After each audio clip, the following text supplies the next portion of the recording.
Hello, friends. Today's chapter of the day is 2nd Chronicles chapter 7.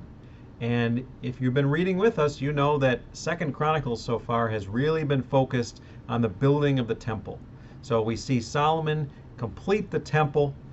We see the ark brought into the temple. And in chapter 6, we see the blessing of Solomon over the people from the temple. What we're going to see in chapter 7 is God's presence coming into the temple. Now we got to be careful that we say that correctly, because God isn't coming into the temple, because God's omnipresent. He's everywhere. But his special presence is coming into the temple to dwell with his people. Now, as in New Testament times, where we are today, we are his temple. So God's special presence dwells with us when we're saved, because his Holy Spirit indwells us. This is kind of like that, but in the Old Testament. So God's presence is indwelling this temple. He's still everywhere, but there's a special relationship signified by God's presence in this temple.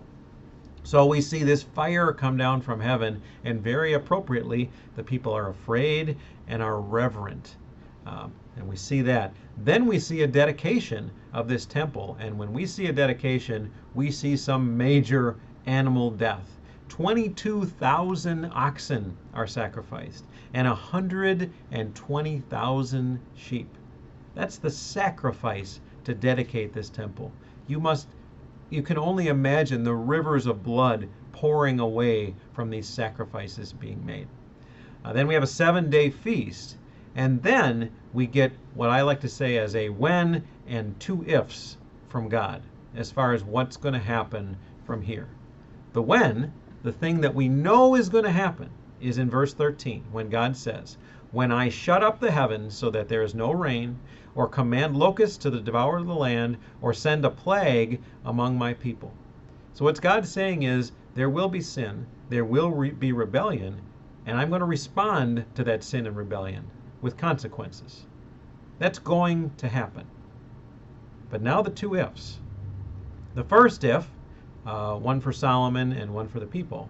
Verse 14, "If my people who are called by my name humble themselves and pray and seek my face and turn from their wicked ways, then I will hear from heaven and I will forgive their sin and will heal their land."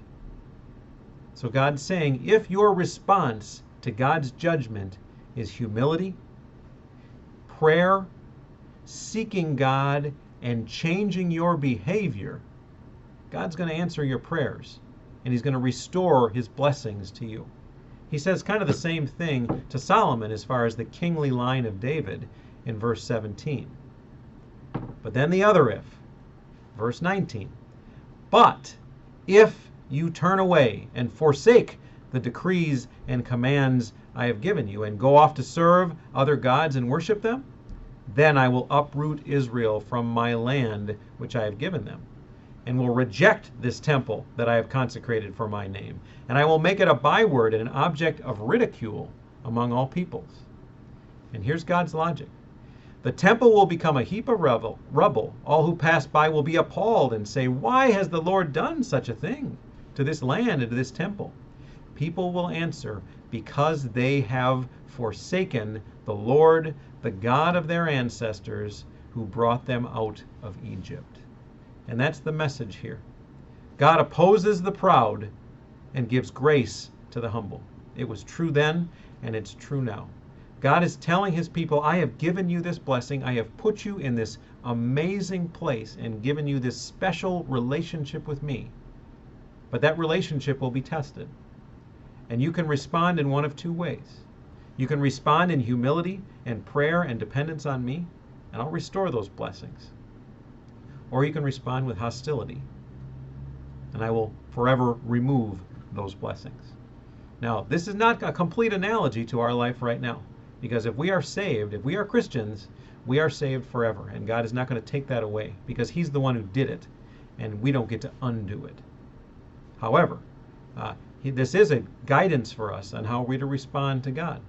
If we're approaching God in prayer, and we're humble, and we're seeking his will, we're going to see fruit of that prayer. But if we're prideful, if we have sins in our life that we're not addressing, that we're calloused about, that we're going to continue in and we won't turn from, then our relationship with God is not going to be rich. And we're going to see that punishment and that removal continue in our lives. So what a powerful statement. A powerful statement of the importance of God's presence. A powerful statement of the reverence that the people had towards God at this high point in Israel's history, maybe the highest. And a powerful statement about God's character and how God's character doesn't change, but there are two very different responses that God gives to people who respond to him with pride and to people who would respond to him with humility. So those are your thoughts for the day. What a blessing it's been reading. I hope everyone's encouraged, and I look forward to seeing what everyone else has to say. God bless.